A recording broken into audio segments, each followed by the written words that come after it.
Hello, Catherine Eaton. Welcome. Hi, thank you. Can you start by introducing yourself, who you are, and what you want people to know about you? Sure. I'm Catherine Eaton, and I am a feature film and television director and writer and actor, also acts on stage. And my background was predominantly, I came up as an actor in theater and then moved into writing and directing my first feature film. And then since then have expanded into other forms as well, television and podcasts and so forth. To the best of your ability, can you describe what happened to you during Avalon Story Week experience? Yes. It's impossible to do this in Zoom in even a half an hour, but I'll try to kind of give the overview. It was a true, genuinely extraordinary experience, genuinely. And I think a huge, minimally, a huge kind of catalyst and turning point, but also kind of, for me anyway, personally revolutionary. The sort of scope of what we did is we all converged in a really remote, extraordinary location where it was really just us. And then we did these, everybody led a teach-in each day. We had the mornings to ourselves to do creative work. For me, I thought I would go and work on a piece that I've been working on, but actually as soon as I got there, we went so deep, so quickly into the kind of question that we were there to explore, which is how can story build a bridge to a better future? And what does that story need to be to do that?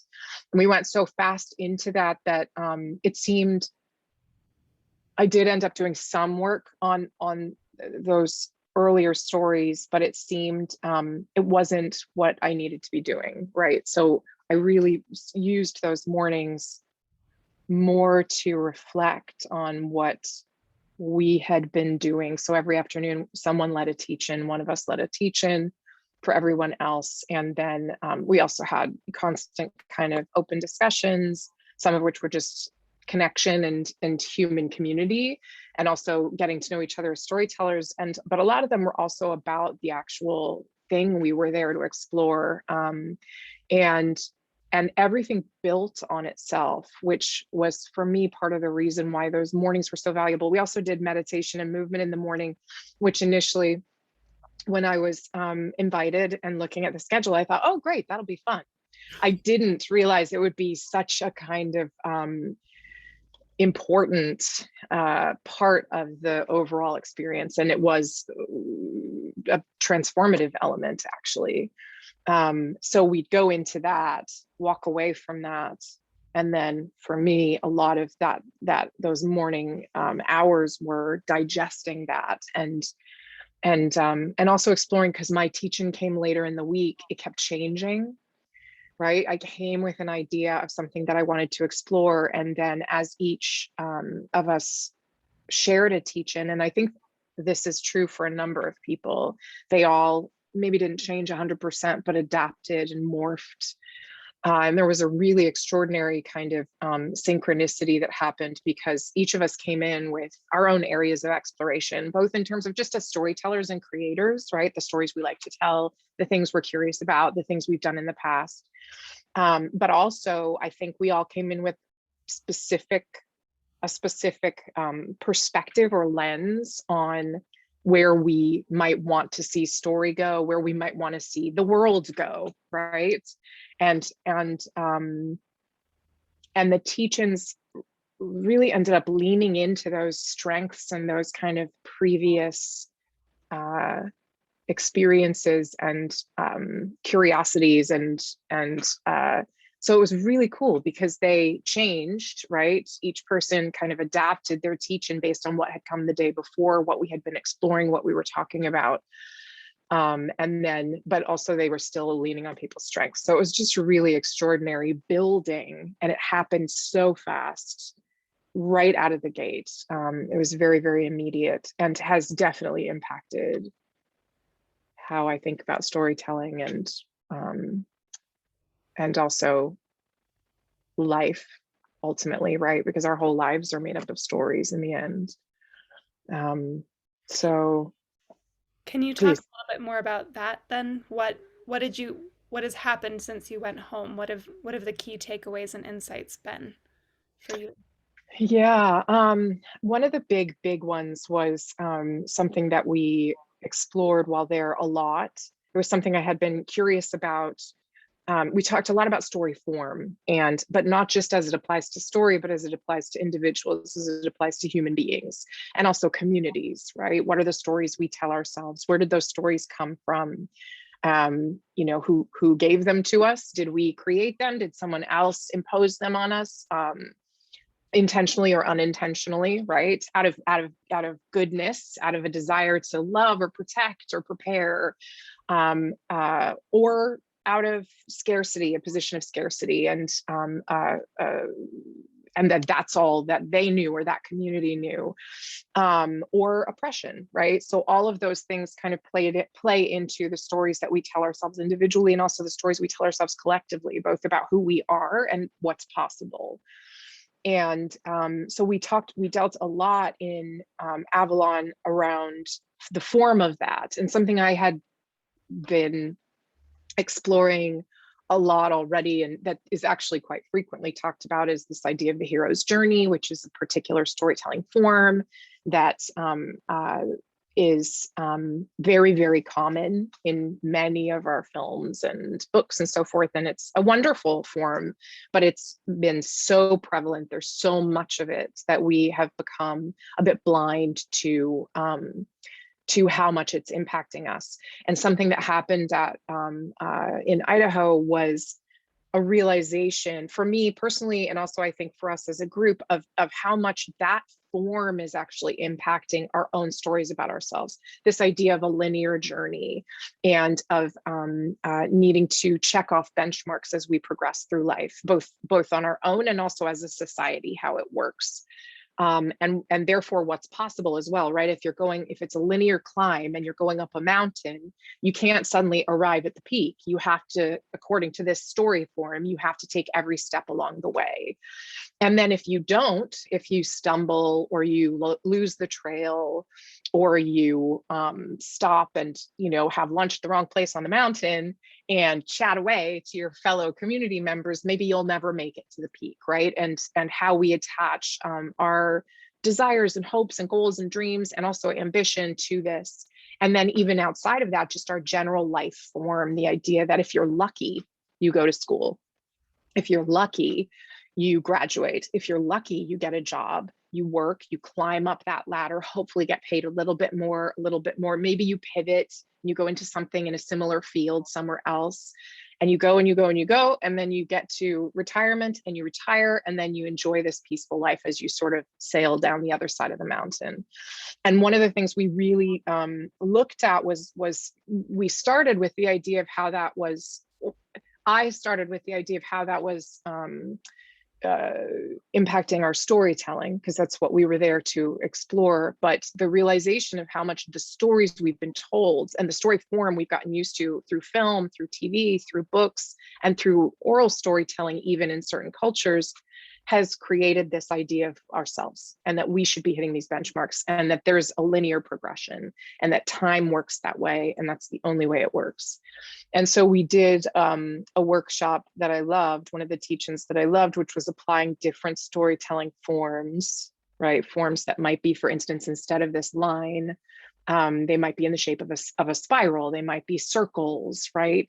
And there are storytelling forms, stories that have been studied that have these forms that we could be having in our movie theaters and having on our TV, and they would be just as extraordinary and just as engaging as the stories we have right now, but we don't have a palette for them yet. So we applied these to our own lives.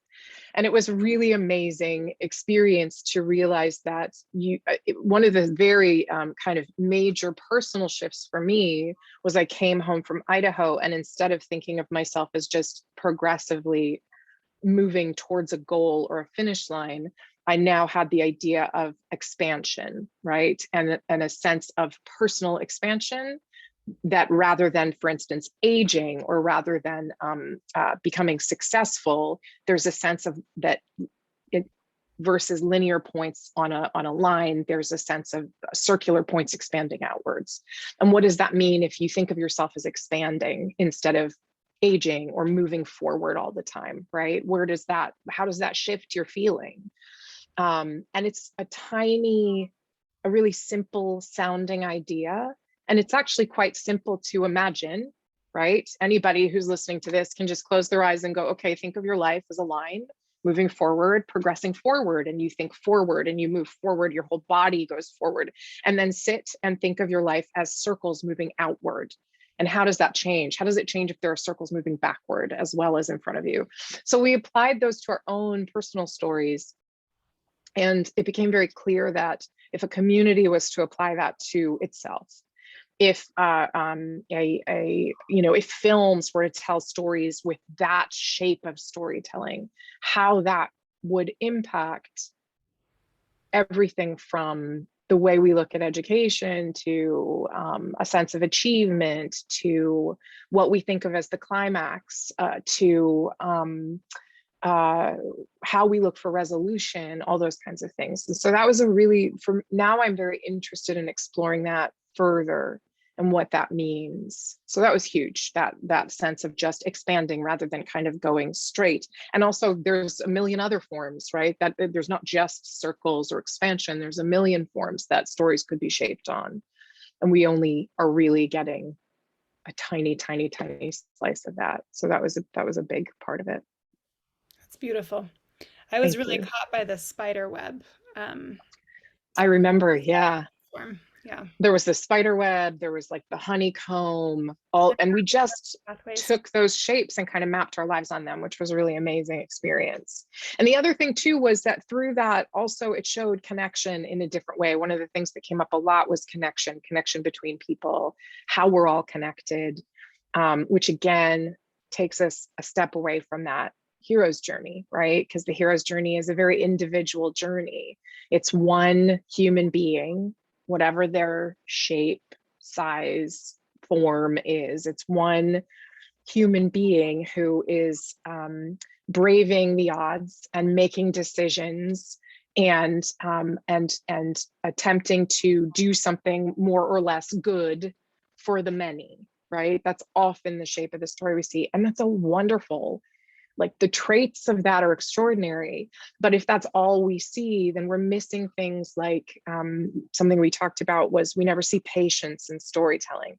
And of course we don't, because that sounds immediately, you go, well, how could you write a compelling story that's going to be seen in any way that we currently have a form for, where patience is going to be at all exciting, right? But there are ways to do it. We just haven't seen it.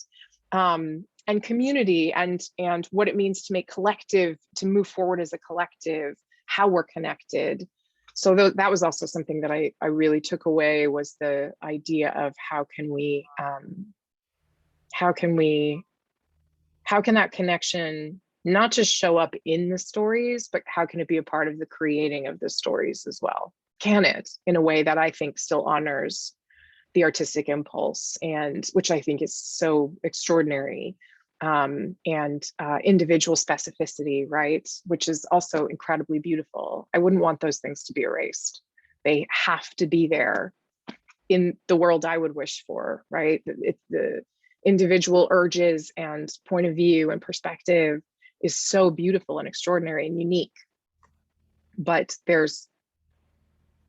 I believe that there's other ways to explore that. So yeah.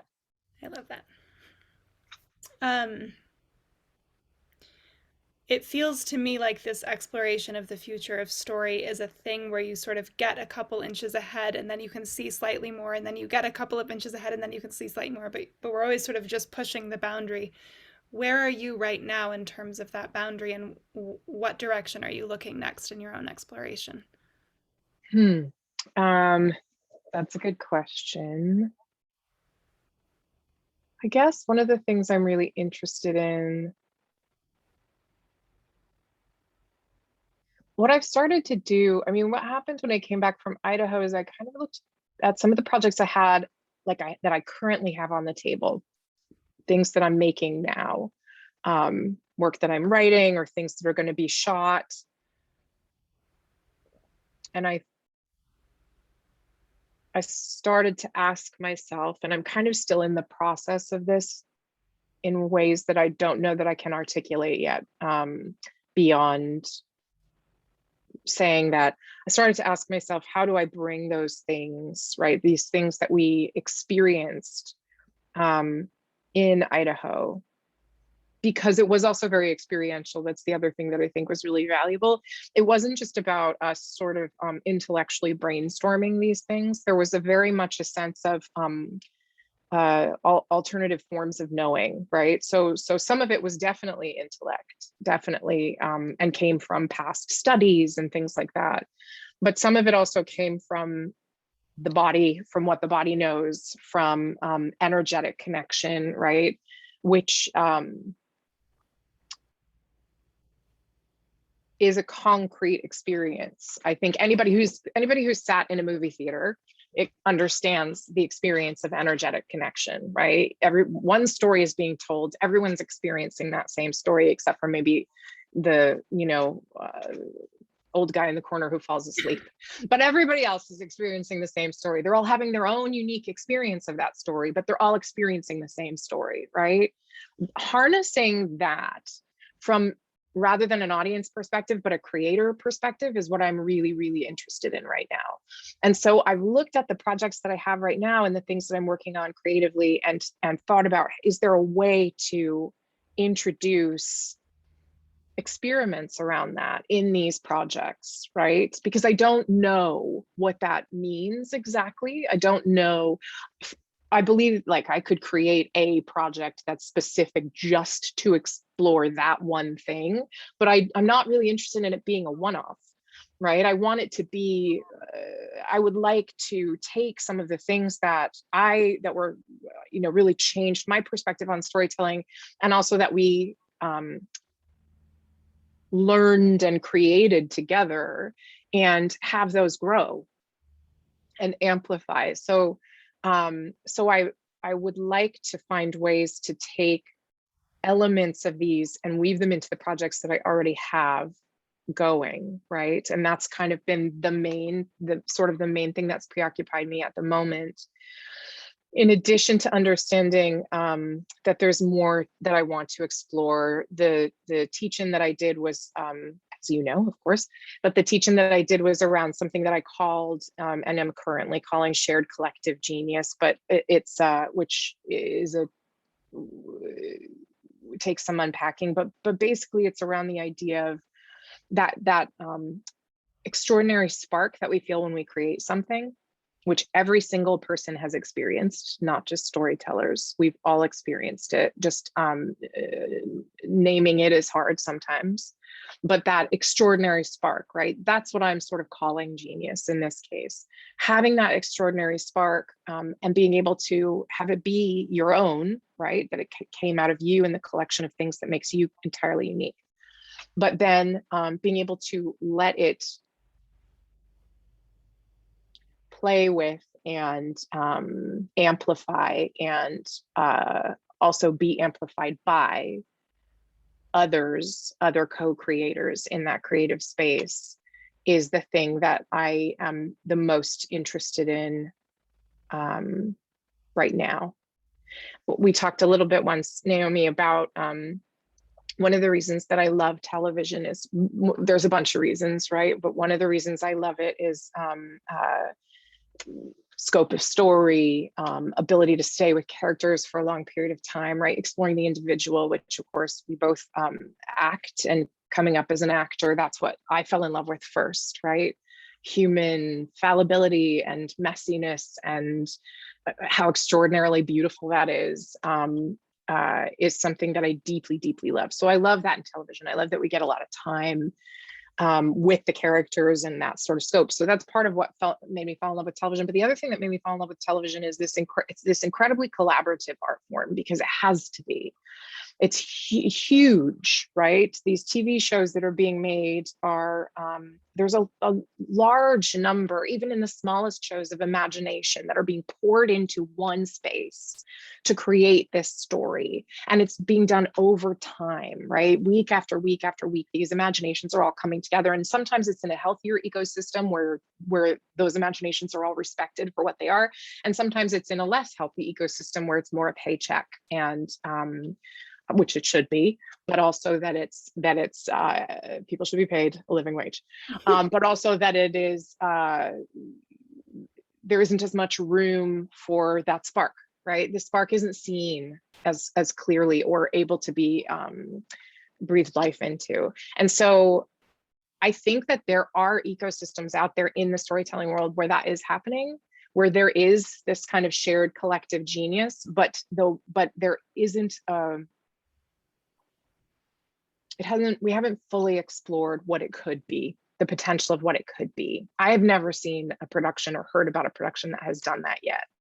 I think there are certainly productions that have come closer, and I don't want to name them because I wasn't on those sets, so I don't know for sure, but anecdotally I've heard stories about productions that have come closer, and that's incredibly exciting to me. That's where I want to live all the time. So that's really the work that I'm doing now, is trying to find my way to those places or to create them, so that I can just be there all the time and living in that place all the time. And then we'll see what the next, evolution is after that. But that's the thing that's most exciting to me. Amazing. Where can people find you and your work?